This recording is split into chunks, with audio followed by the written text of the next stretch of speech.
This is an interview at the Hampton Inn, Rochester, New York, 13th of January, 2004, approximately 9 a.m. Interviewers are Mike Russert and Wayne Clark. Could you give me your full name, date of birth, and place of birth, please? My name is Lyle E. Dupra. I was born in December 22nd of 1925 in a little town called Champion, New York, which is between Watertown and Carthage in the Champion Hills. Okay. What was your educational background prior to entering military service? I left for the military service, my father was offered a federal job. We were living in Malone, New York at the time, way up in the northern part of the state. My father was offered a federal job in Rome, New York, because they were going to build an air base there. And he moved us there for 4 months, and then from there to Utica, New York, where I left for the service. By that time, I lied my age a little bit, and I got in. By the time I went in, was inducted, though I was 18. That was in 1943, December. I couldn't wait to go to the military. I had two older brothers that were enlisted in the Army. Now, had you graduated from high school? Or? And I got my high school equivalent diploma in the service. Oh, okay. I studied for that, and I also studied for other courses at a college. Okay. In the Navy, while in the Navy. Do you remember where you were and your reaction when you heard about Pearl Harbor? Yes, I know, I remember very well. We lived on 7 West Street in Malone, New York. I was in the 2nd grade of high school. And I remember, and a few of us fellows of that age, and the teenagers, we started talking about it. And of course it was boisterous with us, you know, oh, we're going to kick those guys in no time and put them out of their misery. Well, so much for that. But then my father moved us to Rome with 4 months after that in the Easter vacation of 1942. And I told you the other parts of that so that you would have. So you enlisted? Pardon? You enlisted? I volunteered. Volunteered, yes. Why did you select the Navy? Electricity was always enthused me. I used to help repair little switches and things like that, and I thought that was interesting. How could so much energy come through those little wires? You know, how could it light the lights? How could it run the motor? I got quite interested in that. And while we moved, at those times, there was a couple of electric motor repair shops in the areas, and I asked them if I could work with them for a while, because I wanted to learn as much as I could, and I did, mostly electric motors, and I had quite a bit of that knowledge, and when I enlisted, I thought the best place for me would be in the Navy, because the Navy has a lot of motors on these ships and other places, and I thought that's where I could serve the Navy the best. And so I volunteered for it. When we were taking the oath at Albany to become officially inducted, they needed 3 more men for the Marine Corps. And would 3 men step out of the line, please? Well, I was back about 2 or 3 because I was taller than some of the other guys. I started to make my way through there, but 3 other guys jumped up, and they took them for the Marine Corps, and I stayed in the Navy. And I became electrician's mate also in the Navy. Where did you go for your basic training? Sampson, New York. While there, and I don't know if you want to ask this time. Well, while there, we heard that they needed some Navy people to go to the Armed Grd. So we asked, what is the Armed Grd? Well, they didn't tell us anything other than we were going on these merchant vessels. So we volunteered for them, and a couple of the older guys said, hey, don't go there. Those are killing fields. They meant well. We didn't take much stock in that. We said, they can't kill us all. So we volunteered, a whole group of us. They sent us down to a Navy training base outside of Norfolk called Shelton, Virginia. And I took further training there. How long were you at Sampson? Do you recall? Probably 6 weeks. Okay. So you received most of your basic then up at Sampson, and then Yes, you went down to Virginia. yes. Okay. Yes. What kind of specialized training did you receive in Virginia? Observation and recognition of Japanese airplanes, Japanese ships, and German airplanes. And how to maximize and usage of every gun that was available to us, that would be available to us, which were very few at the time and antiquated. We had actual hands-on firing with a lot of the older models and some of the newer models. But the newer models we didn't see while I was in the Armed Guard. I did when they wound the Armed Guard down and put us back into the fleet, but that's another story. What kind of weapons did you use? On board the first ship that I was Yes. on, the Armed Guard Yes. ship, we were told while we were in training at Shelton that we weren't positive what type of guns we would get. So it would be best to train on everything that we possibly could. And when we got aboard this ship, our deck gun to fight off other warships, enemy warships, and things that would be on land if we were close enough to it, was an old 4-inch 50. That means the bore was 4 inches long, 50 inches long almost. This gun had a serial number on it, and when we unwrapped it and took off the old, it wasn't oilcloth, it was what they call varnaline of some sort, as explained to us. We took that off and cleaned all the old grease off in it, and it was a relic from the Spanish-American War, dated 1898. Wow. And that's what we had. It's only one shot at a time. We had nothing mechanical on board on that gun. That was the only gun that we had for protection against submarines or other ships. The pointer and the trainer both had to turn little wheels to turn it and to elevate it, and then you had to bring it back and reload it again. It was, like I said, even our ammunition was not mechanically brought. We had it in boxes right next to us. Was the ammunition old also? No. Well, yes it was, and no it wasn't.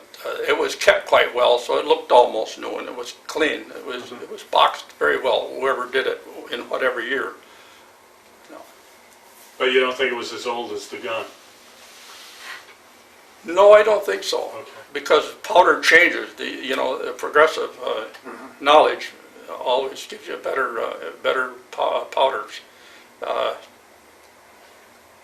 Where we had it was in these metal boxes, and when we were in the South Pacific, or headed that way, we had a very astute gunner's mate. His name was Milton Ryder. He was a third-class gunner's mate at the time. I loved him. So did the other guys. He was just a great guy. He suggested that we find some hoses and put a pump on it and get those hoses, drop it into the sea and get some water and have it spray on those boxes. Because them boxes were so hot you couldn't even sit on them. And we were afraid, with that hot sun and those little boxes that they gave us to put them in. We had no protection of any sort, no hood over it, no place out of the sun or anything. We went to sea with very little, very little. What kind of anti-aircraft guns did you have on the ship? We had a 20 millimeter, which the proper name of it is an Oerlikon gun. They were very good. They had a canister on them which held a particular amount of shells, and when you were out of those, you took it off and reloaded another canister on there. It wasn't anything that you put in the middle or anything. They were quite good, and we did take down some Japanese kamikaze airplanes with it. We had a 3-inch 50 on the bow, and the old relic 4-inch 50 on the back. We shot off a few at some airplanes that were coming in, but by the time you crank the elevator up and then crank it back down and put a shell in it, and then run it back up there. This airplane is over here, and then the trainer, he's got to train that gun all the way over there. And you only get off one, and next thing you know, the plane's gone by if you didn't get it. So those were the guns that we had. Naturally, we had a few pistols on board and a couple of rifles, but it wasn't anything, pea shooters, it wasn't anything to shoot at. A lot of the ships, as I understand them, the cargo vessels that we would be assigned to, they didn't have much more than a 50 caliber, which you're going to shoot at a ship, you might as well throw beans at it. It's not going to penetrate any metal. But it was catch as catch can, and we did the best we could.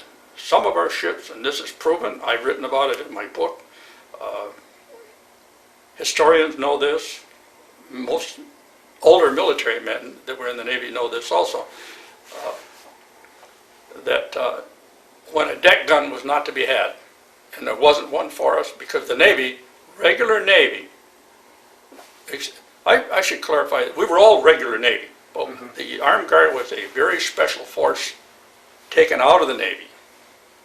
Mostly it started out with all volunteers, and of which I was one.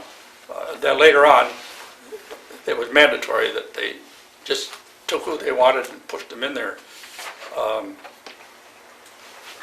When we didn't have a deck gun, we would take a piece of a telephone pole, cut it to length, paint it gray, and mount it on the deck. What this did was if a German submarine commander was looking through his periscope and wanted to attack that ship, he wasn't going to surface and use his deck gun against that ship, because that ship had looked like a 6-inch gun when his was only a 3.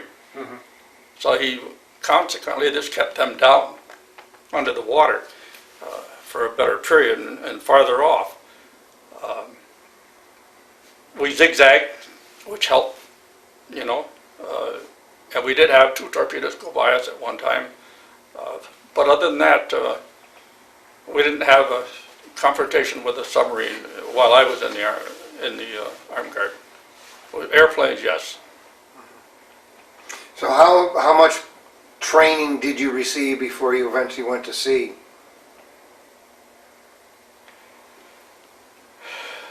The training was very critical, very specific, and it was long hours. I mean, we had little time to sleep. When we had to go and eat, we ran there and ran back. That was good for your health anyway, I'd say a good 4 weeks. You either graduated or you didn't. And most of us did. They had great instructors. What was your first assignment? My first assignment was to a merchant vessel that was SS John Alden. Now, the reason there's no U in front of it is it was not a United States steamship. It was a merchant vessel. It could have been from any other country, but definitely not of military. So they called them just plain SS's. The SS John Alden was a good ship. It was a Liberty ship. And we went from New York. We ran that Torpedo Alley thing off of our eastern shores, which, if you ask me about that later, I'd like to elaborate a little bit about that. It's very interesting. Well, why don't you tell us about it now? Okay, I just didn't want to use up, your time. When we left New York Harbor, we had to leave in the rain. We picked the ship up on a dock in New York City and loaded on particular provisions. From there, we went over to Trenton, New Jersey, went into a dry dock. They scraped the ship, painted it gray. We took off out of there, and our lieutenant said, I don't know how long we'll be in dry dock. We could be here 6 more hours or 6 more days. So at first rain, we're leaving. So we left in the evening when it was raining so that nobody would see us. But there were a lot of spies in those tall buildings in New York with binoculars, and they would, whatever they saw coming and going, they would notify the German U-boats, which only laid off our shores, which people don't know about. So going out of there, we went down the eastern coast from New York City all the way down to Panama Canal. Off of the shores, we had more of a Holocaust. If I'm going to bring this in, because this is very important, we had more of a Holocaust off our eastern shores of these United States, which our government claims was 3 times greater in damage than what happened at Pearl Harbor, yet few people know this. The German submarines just laid out there just far enough where they would be out, where they could see our ships going down, and they would be silhouetted against the shores. Admiral King, who was the head naval officer of the United States, he did not call a blackout. He was asked by many, and he just never said yes or no about it. I know for a fact, I saw it myself. I could look at the amusement centers there with the big Ferris wheels going around with the lights on them. I could see motels and places like that with lights on them. And we had to go down that chute, so to speak. And there were so many ships being sunk that we had ships that were being sunk on the average of 1 every 16 hours. There's no country that can sustain losses like that. Therefore, there was a clamp on all of the media with threats of imprisonment if they were to tell what was going on. Well, it would have brought down the morale of the American people, boosted the morale of the enemy, and they called that Torpedo Alley, and that's the reason they called it that. And we had no escort going down. We were very lucky. We were very lucky that we weren't sunk or attacked in any way. What kind of cargoes did you carry? We picked up, the first stop that we made was in Virginia,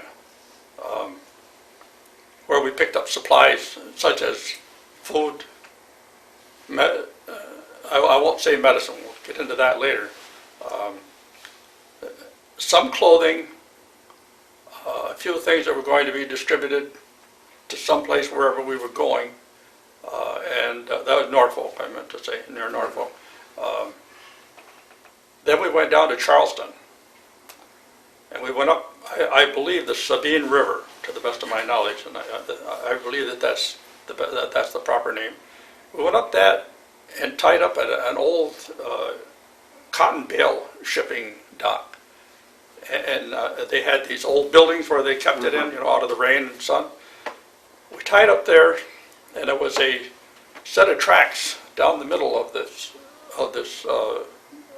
dock where trains could come down. Our lieutenant took us out of there one night. He said, "We're going to load up here." And I think it was about the 3rd night. And he gave us some handguns and 1 machine gun. And we went farther up the dock and opened up the gates and let in some flat cars that were waiting for us. These flat cars all they had these white tents on them. They looked like an ordinary army that was moving through, and where they kept their perishables under things. But actually what was under those was very toxic. It was toxic chemicals. It was mustard and lewisite gas. And they were in containers which would be probably, maybe 22, 24 inches in diameter and about 20 to 25 feet long. Some of the canisters had mustard toxic chemicals in it, mustard gas, and the others had lewisite gas. We stood guard every time that train would push one in. Before we would let it in, we looked underneath the car to make sure nobody was on there to see what was going on or anything. In other words, we were there to stop any kind of spying or any kind of damage, blowing up what we've got or anything else like that. And you had to keep backing up to another siding and bring in another load, and we loaded all these on board the ship. I didn't. We all stood guard there while they did. The merchant seamen did all the work. That was their job. They loaded the holes with it. From there, we went to another dock and picked up some Army Jeeps, Army trucks, put them on the deck. Well, we didn't have a heavily loaded ship, so we looked a little higher in the water. Perhaps that probably saved us from ever getting sunk. From there, we went to Key West, took our last minute orders from the higher echelon of the Navy, military affairs, down through the Panama Canal, and we all stood guard on both sides of that ship on that main deck to make sure that nothing or nobody got on that ship or got off. We went out into the Pacific Ocean. We had an escort for about 2.5 hours just to get us outside far enough. After that, no airplane escort, no ship escort, no sub escort, nothing like that. We were on our own until we got to way into the South Pacific. Went to 3 small islands before we hit Guadalcanal, and when we got there, they didn't even know us. So our lieutenant had code numbers that he managed to send over the wire and got his message back, and they unloaded it there. One of the canisters, when they were unloading it, they had these the big tall booms with cables down and grappers that hooked into each end of these things, and one of them sprung a leak and sprayed a little bit of that gas on some of us, which is recorded. So Milton Ryder and I and another guy, we jumped right over the ship right into the water and rubbed as fast as we could. And another guy, I don't want to mention his name at the time. I will if I have to. They gave him salve, to wash on it, to wash it off and stuff like that.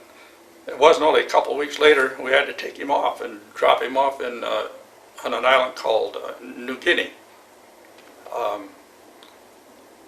The doctors that examined him on shore, they said that he had jungle rot. Well, it wasn't jungle rot. We know that. And these chemicals, they worked on his body, and he was in and out of hospitals until the day he died, which wasn't too many years after that. Now, could you explain, you told us off camera, what did they do with these chemicals on Guadalcanal? I met a man at a no, meeting. how did they just pile them on the docks, or? You want to know how they were unloaded? And then you said how they were put on buried. Army or Marine Corps trucks, Mm-hmm. but they didn't have that big a truck. They could only take a couple at a time with a trailer attached to the back. They drug them off over to the sides of hills and unloaded them there. And when they were going to bury them, some of us were assigned to go and make sure and watch it. They took a bulldozer and took the blades and cut into the side of the hill right at this level and gouged out a spot where they could put these in there. Mm-hmm. And for however long the trench was, I don't know, but it was quite long.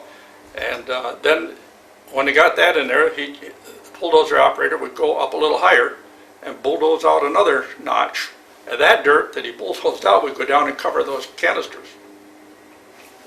So that's where they were secreted. And we were told, of course we understood, that the reason they were there was in case the Japanese used it, we had it ready to use. I don't believe our intention was to use it, but we had enough. What year and month was this, do you recall? The transfer from the ship to stationary on land was in about August 8th of 1944. Now, On or about the 8th. Now, did you have a civilian crew on that ship also? Or was it all strictly military men? Strictly military. Everyone had been closely interrogated.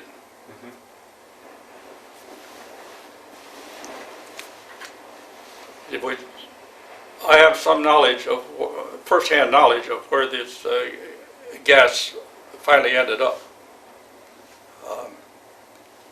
I met a man at a meeting right in Rochester, New York.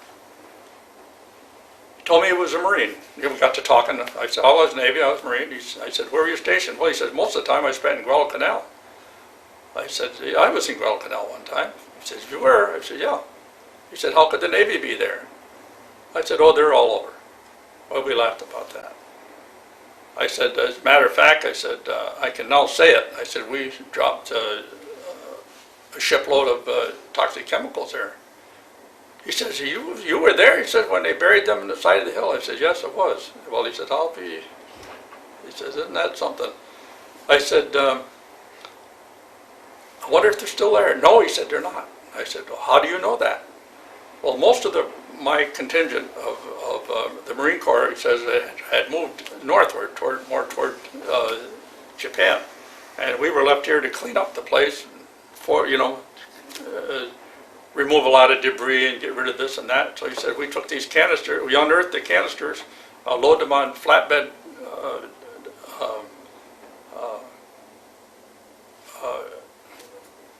I want to say the name of it, and I hit it.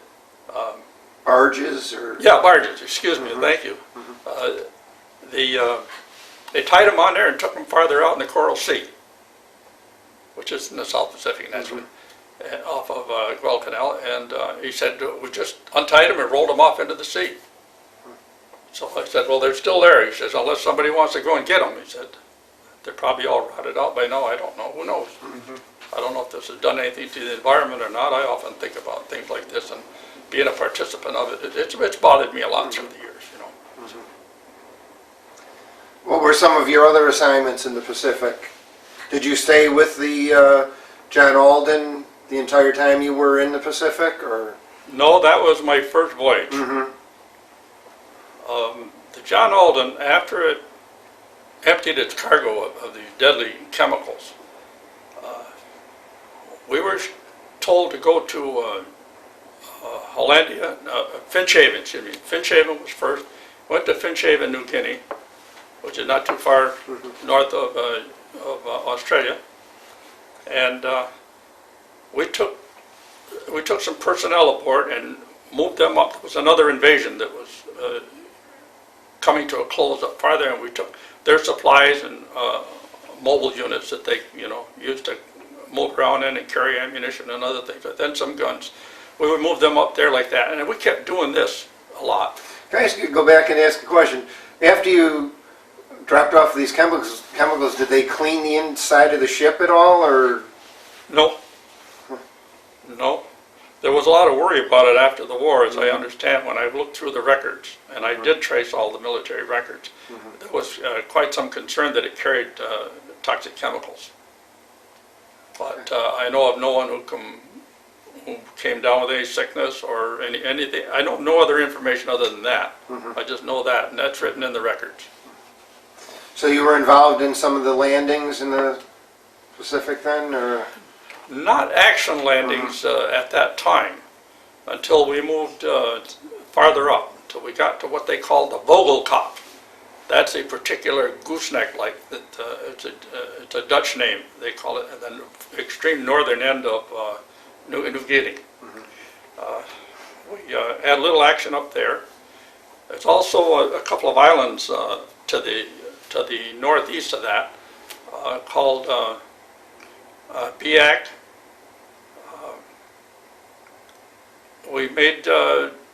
We helped clean that up. There was still fighting going on the land when we got there, and a couple of Japanese airplanes that came in, but the ship next to it, they knocked them down. We didn't get a chance to. We were at our guns, ready and waiting. We ferried material, men, supplies, back and forth, up and down the coast of New Guinea and to outer islands. Finally, we went to Hollandia, New Guinea, which was the base of operations, the Allied operations of all of New Guinea and the surrounding islands. From there, we were told that we were going to make the invasion of the Philippines. And from there, we took some infantry, Australian infantry, a U.S. medical group, a lot of equipment, and we headed with escorts up to the Philippine Islands. We went through a few of the straits and then San Pedro Bay. And at one end of the San Pedro Bay was a little town called, a fishing village called Tacloban. There's lots to tell about that spot. Farther down, about 8 miles, was another landing spot. And that was heavy fighting going on down there, hand-to-hand stuff. But up where we were, we took a few hits from snipers along, this passage. When we went through there, you could hear them ping, off of the metal on the ships. And the closer we got in there, they started having kamikaze airplanes come in. They said they were going to take us out. Their whole fleet said they would, and they were going to. But another story, would be a different story. How that all happened. We fought when we were discharging the troops. We fought for 4 days and 3 nights at our guns. If you had to go someplace, you had to go and do it real quick and get back to your gun. Cut it short if you had to. Get back to the gun if they yelled. We didn't even leave to go to eat. The merchant seamen, God bless them. What a great bunch. We lived on the same ship with them. We ate the same food. We loved the same country. We hated the same enemies. They helped us in many ways. They brought us sandwiches, something to drink. We slept right there too. The first night didn't get any sleep. All the guns going off on some of the different ships out there and those on land. It was the most trying time in my life. And I'll give you a little incident. We were told that the Japanese fleet was intending to come in and wipe us out. They even warned us. They said, "We're coming. You won't be there long. We will decimate everything and clean you right out. You're not going to stay here." In so many words. The exact words I don't know, but this was the context of it.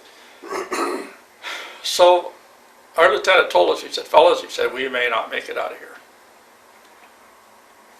We were young. I was still only 18 years old.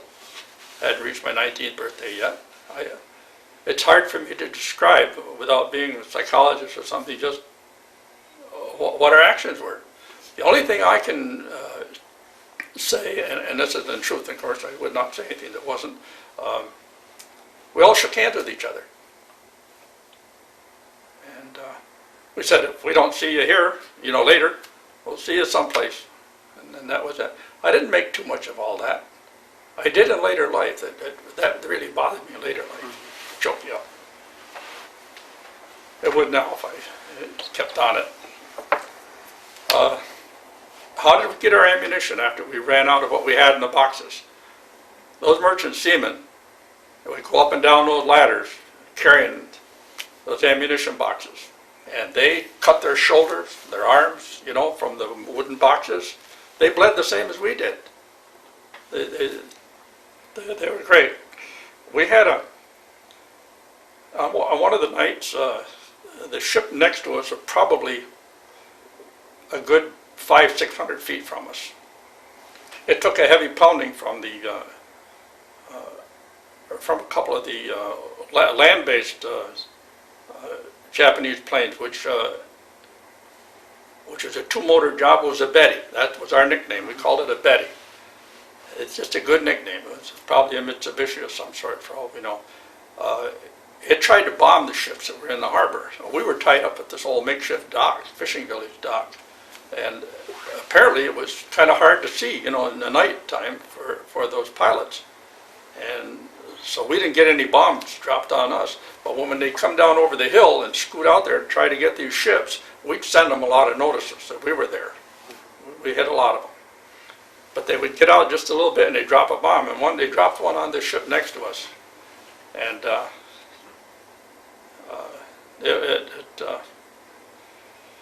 so I collect my thoughts here without choking up about it. You could hear the men screaming. And and you could see the the fire and the discharge of the explosions.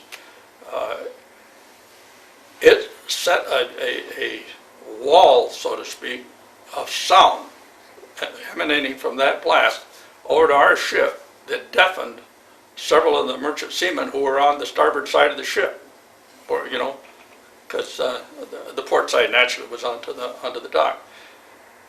Shrapnel came down, hot stuff. Some of it came right straight across, and I have some that were landed in my back, and so did some of the other men that were in the gun tub, and I had one that went in my left instep of my foot here. Pretty good chunk, which I still have. Well, my daughter has it. She wanted it for a souvenir, so I gave it to her in later years.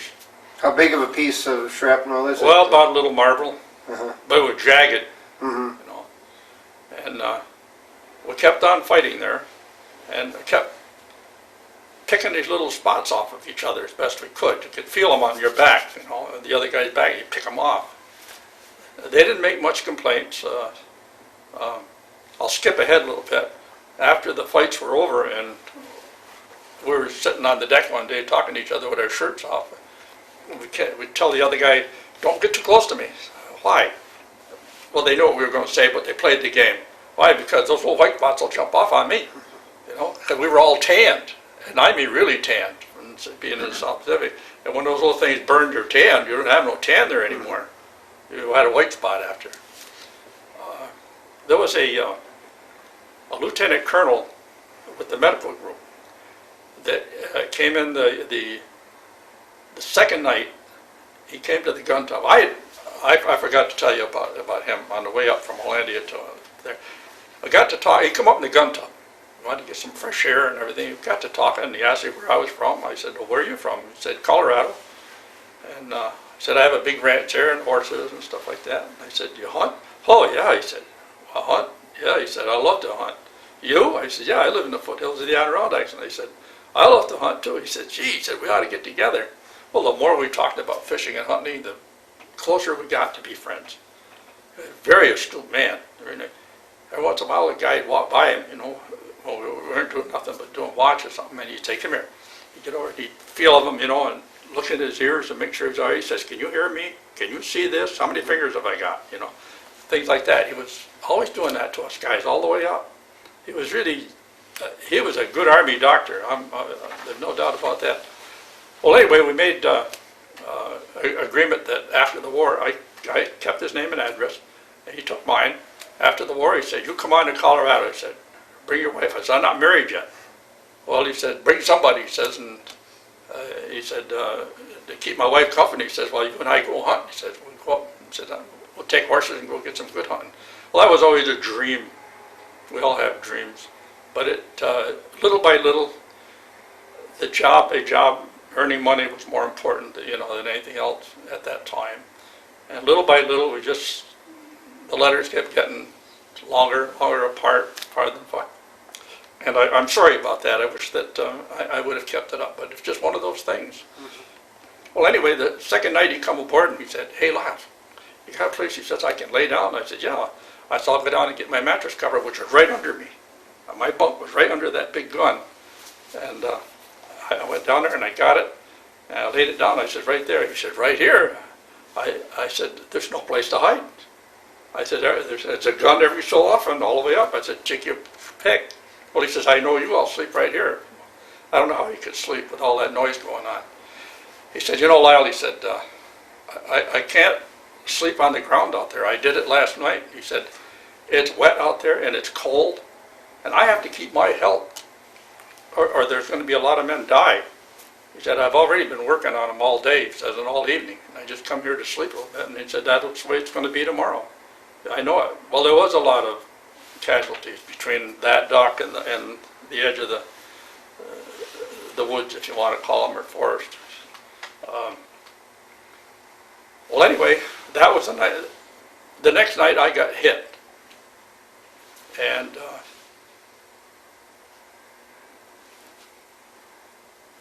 I took off my shoe. It went right through my shoe, through my sock, and into my foot. We took that off and took a knife and pried it out of there. and I tore a piece of t-shirt off and wrapped it around, tied it up. I got a call from the lieutenant. He said, Lyle, quick, run to the 3-inch gun to the bow.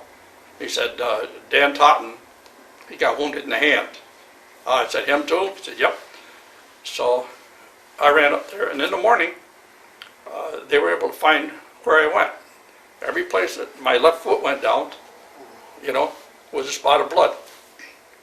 So that's why they come up to see who was wounded on that side that went up that side of the ship.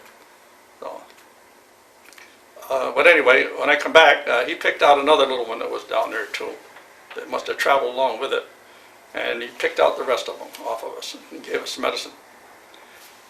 He wrote that down in his book. Very astute. If it wasn't for him doing that, wouldn't have any record. My records are lost. A lot of the merchant ships' records are lost. I have a letter in my valise from the National Archives stating that many of the records of merchant vessels are lost, and the Armed Guard can't find nothing out about them. But he had written that, and it was a matter of record, and that was how I got my Purple Heart. Well, also, our Congresswoman, Louise Slaughter, had told Senator Richard Dollinger and I that if she could ever help us in any other way, to let her know. So I talked to her one time. I never put in for my Purple Heart. For many years, I knew that I had it. They knew that they had it, and they didn't put in, as far as I know. Just one of those things. So finally, my family, and mainly my daughter, kept pushing and urging me to get my medals, to get them. So I put in for them and had quite a time.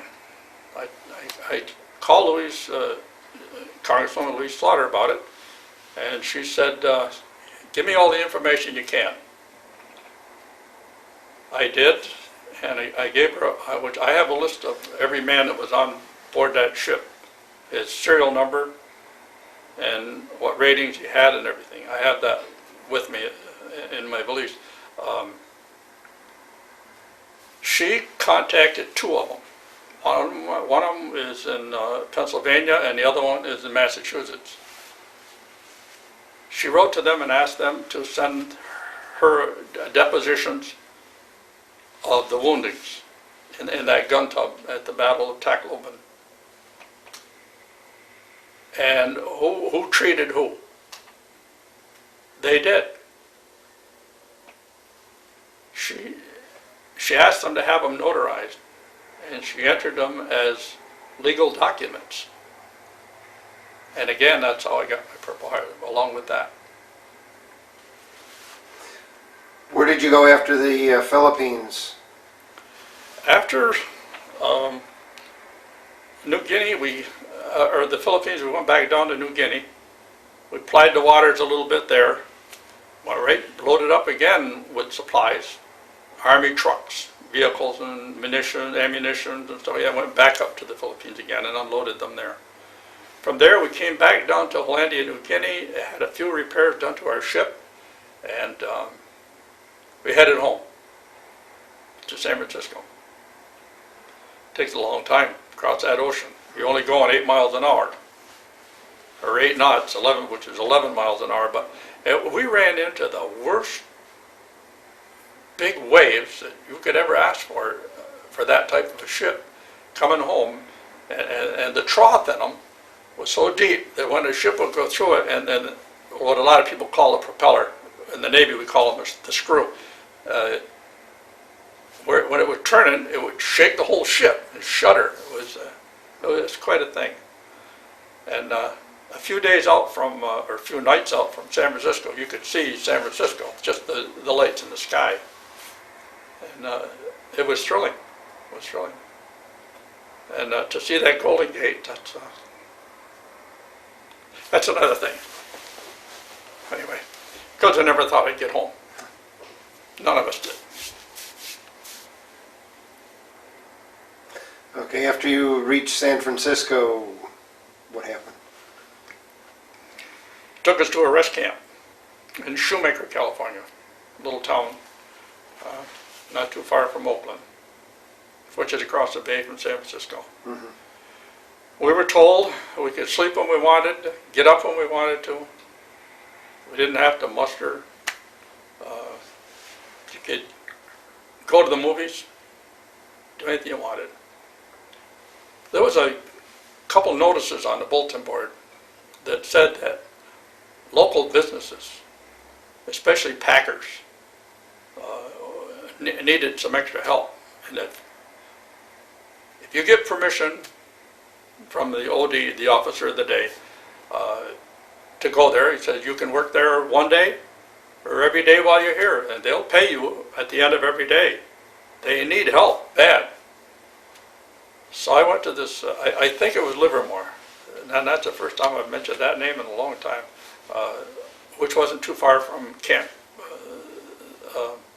the rest camp that I was at, the Shoemaker rest camp. I went there and, they put their arm right around me, almost dragged me inside. And what it was, they were packing tomato juice and manufacturing it, cooking it down and packing it. It came into these cans, and then when it came off the conveyor, the girls would pack them in the boxes.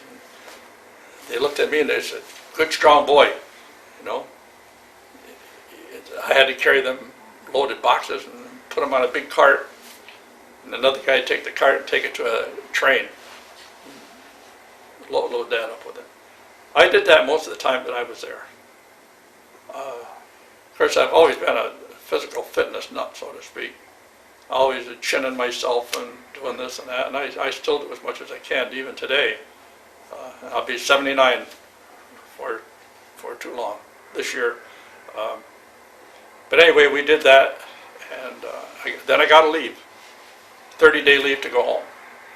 So I went home and visited with my parents and my brothers that were home, 2 little brothers and my sister. And from there, went back to California again, and went to a naval base on what they call Treasure Island. From there, I was put aboard a troop transport. They took us to Hawaii, and from Hawaii down to a staging area called Ulythia in the north. I believe it's in the North New Georgia group above Australia. At that time, the war was winding down in the European theaters. They didn't need as many cargo vessels there as with the shipping that they were getting. There's no place to put them. The war was almost over. They stopped a lot of the cargo vessels right in the States or wherever place they were, whether they were in South America loading up or wherever. They stopped them all there, and when the ship would return, they would take the Armed Guard off of it, place them back into the regular fleet. That's called a melding process. They melded us all back into the fleet. Well, I was melded back in when, let me back up just a little bit. Captains of Navy ships would often ask supply ships if they had any men aboard, recruits or even, especially Armed Guard. Do you have any Armed Guard aboard? That's who they wanted on their ships. And wherever it was possible, they grabbed them first. That was who they would take first, the replacement personnel. And there was a few of them on this ship, and the tanker that I was assigned to, that they asked for 2 of them, and they got me and didn't get another one. And that was a great ship. I liked that ship. It was a big tanker. And I spent the rest of my time in the South Pacific on board that tanker. When I got back to the States in the spring of '46, I was transferred off of the tanker to an LST 606, where I decommissioned that ship. I decommissioned the tanker too, by the way, when we got back. Whatever time we had, I decommissioned that one. And then I went to the LST-606 and decommissioned that one.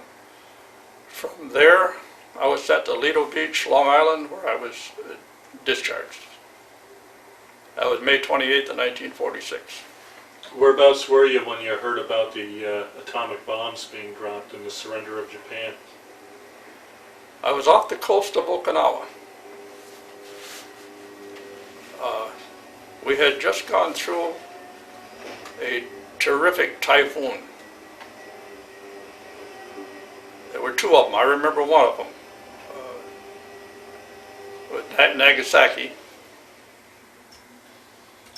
And the second one was Hiroshima, which I was right at. On this tanker, when we went up to Japan, after the war was legally declared over, went to different places in some of the islands there and refueled some of their ships. The purpose of the main purpose was to refuel these ships. For refueling these ships was so that they could go to all the little islands throughout the South Pacific, call their men in up from the jungles, because a lot of them had gone back there to live, keep away from us, or any prisoners or anything, bring them all back to the mainland China. In doing so, we had the opportunity to get ashore. My lieutenant asked me if I would go with him. He said, and he had this big notebook. He said, we got to go and do some inspecting and take note of things that we see. Everything is not as it should be, just because things are signed. So I went with him, and we went to this one place on the side of a hill, and the door that was on, if you call it an opening, if you want, was bigger than a door, but more like a hatch. This was open, and it was about 4 feet thick. It was all concrete and reinforced steel in it. Reinforcing rods, is the right name of it. And it was on these huge hinges, like it was you might see in a safe, only big, really big. And there was train tracks going in there. That's how come we found out where it was. And I was carrying a rifle and a pistol, and so was he. He carried the pistol, not the rifle. I did. And he asked me to be on guard. Said, watch, you never know when we're going to get sniped or something. He said, we're still enemies. They haven't had time to love us yet. They may never, but he says, watch out. And of course, we both had big flashlights that we went in there with. And then we found a place to turn on the lights. We went in there probably 100 feet, and all of a sudden it opened up. It was the first time I was ever underground, to that extent. It was huge. And they had different openings off another end to make another opening. And what I saw in there was I saw army trucks, I saw ammunition, a hospital in there.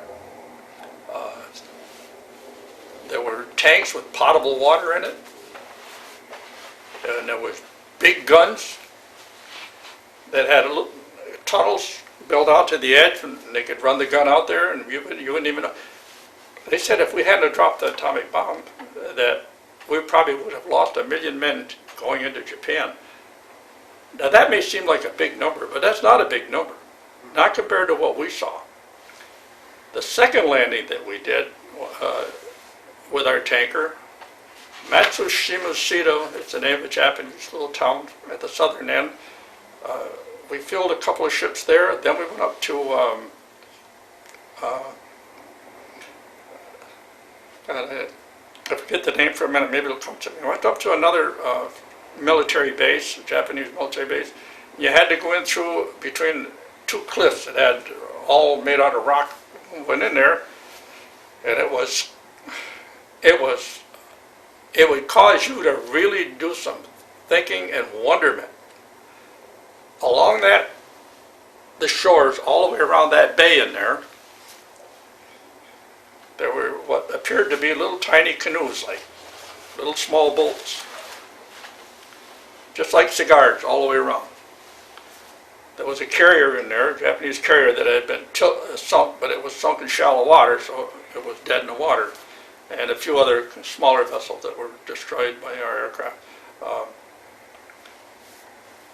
I got so interested in them that I started talking, and I found out that, and the Army had gotten in there ahead of us anyway, okay, and they took all the explosive charges off the ends of these, all these little bolts. What they did with them, I don't know, whatever they're supposed to do. But every man, woman, and child, no matter how old or how young, was supposed to, if we were to ever come in there with a ship, it's a part of the invasion I'm talking about, if we had made the invasion, they were to paddle those right into and touch our ship and explode. It would kill them and our ship. I'll tell you, that was heart-rending to think, little kids, you know, and white women, and everybody was going to die like that, plus us naturally. It was wrenching in your mind and your heart to just see these things like that. Well, I went to a few other places in Japan doing the same thing. We went to Tokyo Bay and up to closer to Hiroshima, and our captain allowed us to go ashore. He said, I hear that there's an atomic bomb site in there. Well, we all knew it, but he was very cautious how he said. He said, I hear there's one in there. He said, I don't know if any of you guys will ever make it to it or not. But he says, I don't want to hear about it if you do. In other words, don't do it, but if you do, I don't want no. They were pretty good. We had some nice naval officers in the Navy. And it's a good thing. At that point, they didn't know about radioactive material or radiation. I mean, to warn you against. No, we didn't know nothing about it. We didn't know what came from it. Well, we took the launch ashore and found an Army truck. We commandeered it, and a whole bunch of us got in it. I have pictures of it. It went right over into Ground Zero. They had bulldozed one road through it to get everything off of it, so they could get from one side of the town, the destroyed town, to the other. And that's what we went down on. We had a whole hard of a time trying to turn the truck around and coming back, but without going all the way to the other end. But we took pictures of it, and I have those even today. Now, I don't know how much radiation is in me. I've never been tested for it. I don't know what damage it's done to me or to others. We just don't know. I've been carrying it probably all these years. But when I showed my family that, they begin to know that there was radiation, whereas I wasn't even told about it. How do you think your time in the service affected your life? I think any time of service for any person, man or woman, certainly affects their lives. I'm positive of that. And mine, it bothered me for years. I'm not going to give you the old, I woke up in the night with sweat and stuff like that. It goes without saying. Anybody who's been fatigued through battles and seen a goodly amount of destruction, maiming, and things like that, it bothers them. And I don't deny them when they tell me that. But I don't tell you that it did that to me, but because I don't need sympathy. I don't know what to ask for, so I don't ask for anything.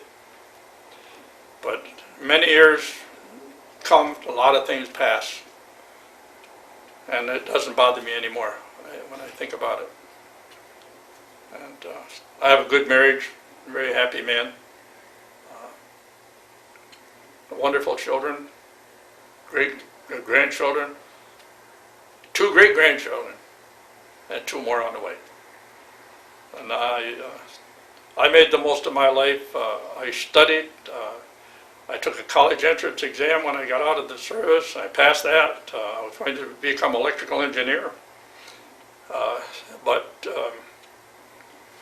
the times were difficult. I couldn't live what the money, on the money that the government would give us to go to the college, pay our room and board and our food. There just wasn't enough of it, so I had to stop it. I only took 4 months of it, and that was the end of my education. But I'm pretty well self-trained. I've read a lot of good books in my life. History and English were my favorite subjects when I was in school. Not only were they my favorites, they were my best and highest marks. Very, very high, as a matter of fact. And spelling, history, geography, great subjects.